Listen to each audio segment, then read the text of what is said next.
Hi at welcome muli dito sa ating channel. Ito na mga tol, paus pa rin One Piece Chapter 1121 full spoiler. So syempre bago natin simulan, huwag kalimutang mag-subscribe at like ang video ito bilang suporta sa ating channel. So One Piece Chapter 1121 at ang title nga nito ay The Wave of the Era. Magkakaroon nga raw tayo ngayon ng color spread kung saan isang giant si Nami at napapalibutan nga siya ng mga straw hat. At ina-enjoy nga raw nila mga summer food tulad ng ice cream, watermelon, pineapple at ang iba pa. So nagsimula nga ang chapter sa barko ng mga giant kung saan inatake na nga raw ni Saturn si Bonnie at Kuma. Ginamit nga raw nito yung poisonous legs niya habang ang mga giant naman pinagsama-sama ang shield nila para salagin ang atake ni Saturn. Meanwhile si Luffy naman daw nakita nga si Bonnie kung saan nakapag-transform na nga raw muli ito sa Nika, pero sinusubukan pa nga rin daw nitong tumayo at wala pa nga ring lakas. Kaya dahil nga dyan sinuntok nga ni Luffy yung atake ni Saturn para hindi nga tamaan si Bonnie. Pero talagang ayaw nga raw ni Luffy na siya mismo yung aatake kay Saturn. At sinabi nga ni Luffy kay Bonnie na dapat daw siya ang gumawa nun. At mula nga dyan tinignan nga ni Bonnie ang si Saturn kung saan talagang galit na galit nga raw ito. At dahil nga dyan nagawa ng makatayo ni Bonnie, nakalutang na nga siya sa ere at handa ng lumaban. So yun talagang napaka-solid nga ni Luffy. Naniniwala nga siya na talagang kayang labanan ni Bonnie si Saturn. Mukhang naintindihan niya nga talaga yung paghihirap na dinanas ni Bonnie at Kuma mula sa Gorosei na yan. Kaya gusto niya nga na si Bonnie mismo ang lumaban kay Saturn. Anyway, cut nga sa mensahe ni Dr. Vegapunk at sinasabing patapos na nga raw ito. Sinabi nga ni Dr. Vegapunk na yung araw nga raw kung saan nangyari yung insidente sa Void Century, siguradong mangyayari nga raw muli ngayon sa mundo nila. At dahil nga raw yun, sa nandyan pa rin yung mga ancient weapon na naging dahilan ng disaster na yon. Habang sinasabi nga raw yan ni Dr. Vegapunk, makikita natin ang reaksyon ni Bibi at Shirahoshi. Meanwhile, sa Skypiea naman pinakita si Connie's Eyes at Wiper at hindi nga raw aware ang mga ito sa nangyayaring broadcast. At dagdag pa nga ni Dr. Vegapunk yung tagapagmana nga raw ng lahi na dapat mabura sa history nananatili pa nga rin daw. So habang nangyayari yan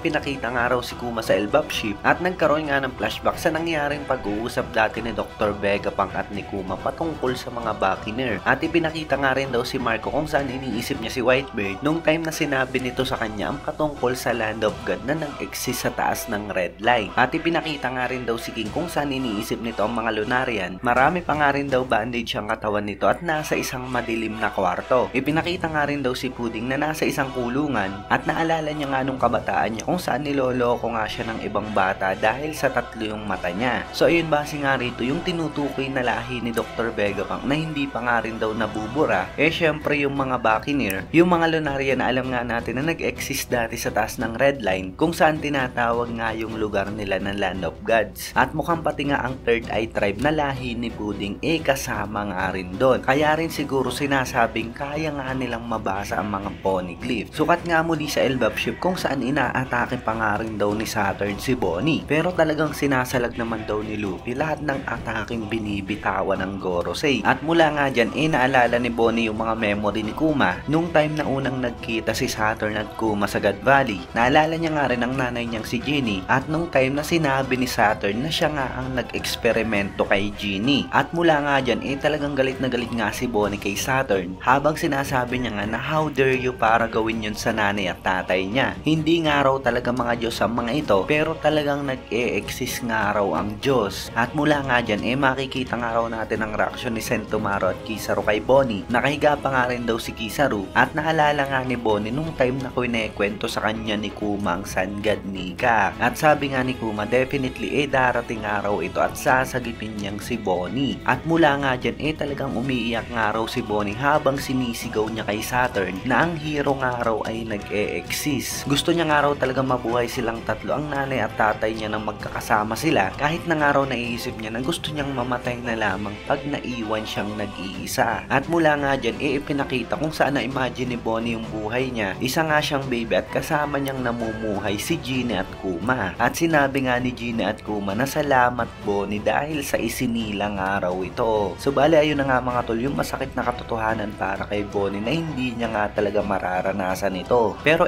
sabi nga ni Bonnie nabubuhay pa nga rin daw siya ngayon dahil sa yun nga raw ang hiling ng magulang niya. So ayun, talagang napakalungkot nga ng kwento ng buhay nitong si Bonnie, Genie at Kuma. Pero talagang hindi nga nawawala kay Bonnie yung will niyang mabuhay dahil sa yun nga yung gustong mangyari nangyari ng magulang niya. At dahil nga dyan, etong si Saturn talagang galit na galit, tinawag niya ang isang insekto yang si Bonnie. Habang sa napaka-epic na double page, pinakitang naghahanda na nga raw si Bonnie at ang Giant Luffy sa isang combo attack. At siningit nga muli ang mensahe ni Dr. Vegapunk at sinabi niya na pag nangyari nga raw ang disaster, mag-ingat nga raw talaga ang mga tao. Maniwala nga raw ang mga ito sa wisdom ng sangkatauhan at siya naman daw naniniwala sa science. At habang nangyayari nga yan, ipapakita nga raw si Iceberg, ipapakita nga rin daw si Caesar at Judge habang nag-aaway ang dalawa. At sa may shore naman ng Egghead Island, kaharap nga rin daw ni Emmet si Jupiter at Valkyrie. At yun, balik nga sa laban kung saan ginamit na nga talaga ni Bonnie at Luffy ang combo attack. Sinuntok nga ni Bonnie sa mukha si Saturn gamit ang Giant Punch, habang si Luffy naman na nasa Giant Form na nasa likod ni Bonnie, sinuntok naman yung ibang bahagi ng katawan ni Saturn. At tinawag nga ni Bonnie yung atake niya na Nika Punch of Liberation. Talagang talsik nga raw ang katawan ni Saturn at nagkalasog-lasog ito. Sobrang daming nga raw buto sa katawan niya at yung ibang galamay at sungay niya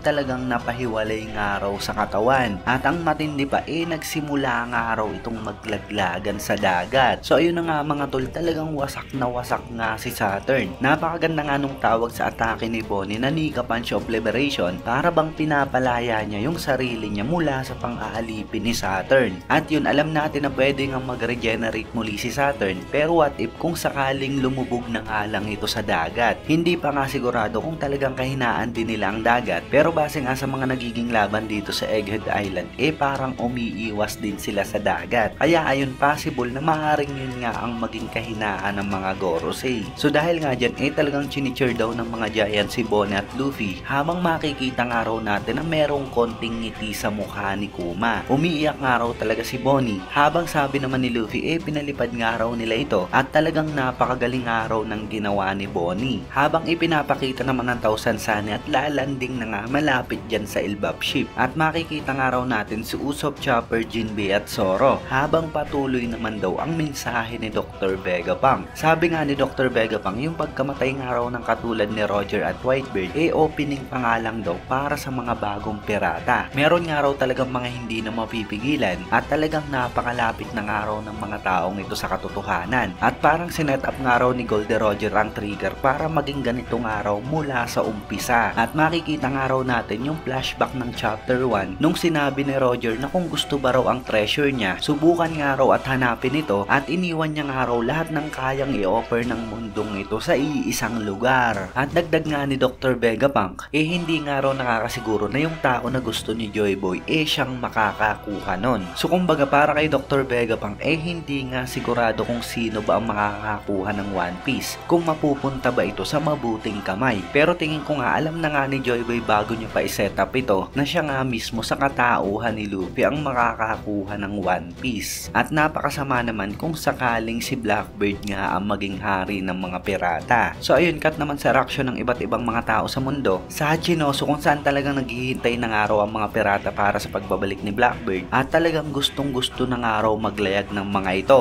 Sa Sabao din naman talagang tulog ng araw si Rayleigh dahil sa kalasingan, at sabi nga ni Shaki baka raw magkasakit ito dahil dyan. Ipinakita naman ng Red Hair Pirates kung saan talagang lasing na nga rin daw si Shanks na gaya kay Rayleigh, pero sinasabi niya pa nga rin na hindi pa nga raw siya lasing. Habang ipinakita nga rin daw ang Cross Guild at talagang manghang-mangha nga raw ang mga tauhan ni Buggy dahil sa deep connection nito sa history. Talagang napaka-excited nga raw ng mga ito, habang si Crocodile naman daw at Mihawk nakatingin at tahimik lang, pero mukhang talagang inis na nga raw ang dalawa. Habang si Buggy naman talagang biglang-bigla at para bang hindi niya nga alam ang mga nangyayari. Sumamaya siguradong bugbog na naman nga siya kay Mihawk at Crocodile. Meanwhile sa Marine Headquarters naman, sinasabi nga ng ilang Marines na kailangan na nga raw nilang maglayag at kailangan nga raw nilang makuha yun bago pa makuha ng iba. At balik nga sa huling sinabi ni Dr. Vegapunk, kahit na nga raw mapunta ito sa gustong tao ni Joy Boy o hindi, yung kapalaran nga raw ng mundo nakasalalay sa kung sino ang makakakuha ng One Piece. At mula nga dyan